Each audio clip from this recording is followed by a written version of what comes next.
দেবদূতের নাম করে ছদ্মবেশ ধারণ করা অনির্বাণের আসল পরিচয় লুকানোর আপ্রাণ পার চেষ্টা করলো অনির্বাণের ডাক্তার বন্ধুটা। হ্যাঁ বন্ধুরা, ভিডিওতে লাইক দিয়ে দেখতে থাকুন। রায়ের বৌমনি রাই যখন রায়ের দাদা ভাইকে হসপিটালে সার্জারিয়াকে অ্যাডমিট করিয়ে ফেলে, ঠিক সেই সময় রায়ের হঠাৎ করেই মনে খটকা লাগা শুরু হয়ে যায় যে এই ডাক্তারটাকে কোথাও না কোথাও অবশ্যই রায় প্রথমে দেখে এসেছে, আর তার সাথে যথেষ্ট পরিমাণে রায়ের আলাপ হয়েছে। ওদিকে সেই ডাক্তারটা বারবার কাছ থেকে রায়ের কাছ থেকে লুকিয়ে চলার চেষ্টা করছে। অন্যদিকে রায় ওর বৌমনিকে বলতে থাকে যে জানো তো বৌমনি, তুমি যে ডাক্তারটার সাথে আমাকে একটু আগে কথা বলালে না, সেই ডাক্তারটাকে কেন জানি না আমার বড্ড বেশি চেনা বলে মনে হচ্ছে। ওদিকে এই কথা বলা মাত্র রায়ের বৌমনি বলতে থাকে যে রায় হলে হতেও পারে, কারণ কত সেমিনারিজ কত কিছুর মধ্যেই তো তুমি যাও, সেখানে হয়তো বা কোথাও তোমার সাথে ওনার আলাপ হয়েছে। এই কথা বলা মাত্র রায় বলতে থাকে যে না না বৌমনি, সেরকম কোনো কিছু না, কেন জানি না আমার বারবার করেই মনে হচ্ছে যে ওনাকে কোনো একটা বিয়ের প্রোগ্রামে আমি ওনাকে দেখেছি। এই কথা বলা মাত্র রায়ের বৌমনি বলতে থাকে যে বিয়ের প্রোগ্রাম বলতে তো যেখানে যে আমরা সকলে একসাথেই যাই, মানে আমাদের গোটা পরিবার মিলে, তারপরে যদি তোমার শ্বশুরবাড়ির ওখান থেকে তুমি কারোর সাথে যেয়ে থাকো সেটা তো আর আমি বলতে পারছি না, তাই না রাই? সেসব ছাড়ো না, সেসব যে না আমাদের কী লাভ।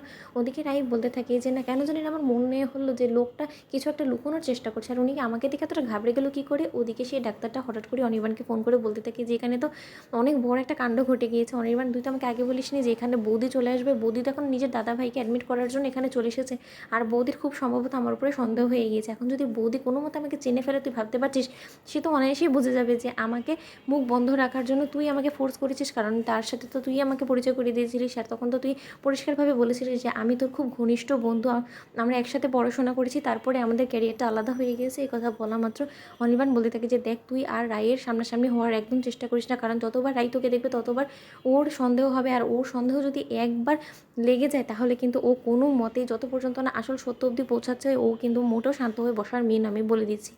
কথা বলা মাত্র রাইয়ের বৌমনি ডাক্তারের কাছে গিয়ে বলতে থাকে যে আচ্ছা ডাক্তারবাবু, আমরা কখন নাগাদ ওনার সার্জারির জন্য ওনাকে আমরা প্রিপেয়ার করতে পারি। এই কথা বলা মাত্র ডাক্তারবাবু বলতে থাকে যে দেখুন, যা যা প্রসিডিউর করার আছে আমি সেই সব কিছু আমাদের নার্সকে বলে দিয়েছি, সেই নার্স সব কিছু করে নেবে, আপনারা তত পর্যন্ত প্লিজ একটু বাইরে ওয়েট করুন। ওদিকে রাই স্রোতকে বলে থাকে জানিস তো স্রোত, কেন জানি না আমার মনে হচ্ছে যে যে মানুষটাকে আমরা দেবদূত বলে ভাবছি না, সেই মানুষটা খুব সম্ভবত অনির্বাণ। ওদিকে স্রোত বলতে থাকে দিদিভাই তুই সব কী বলছিস বল তো, কোথায় অনির্বাণ দাদাভাই অ্যাড এজেন্সি চালায়, আর এখানে কোথায় ওর ওর বন্ধু, তোর এটার কোনো রকম করে মিল পাস, তোর কোথা থেকে কী যে মনে হয় না। ওদিকে কথা বলা মাত্র রায়ের বৌমনি বলতে থাকে যে একই কথাটা না আমিও সে কখন থেকে রায়কে বোঝানোর চেষ্টা করছি, ছাড়ো তো রায় ওসব নিয়ে।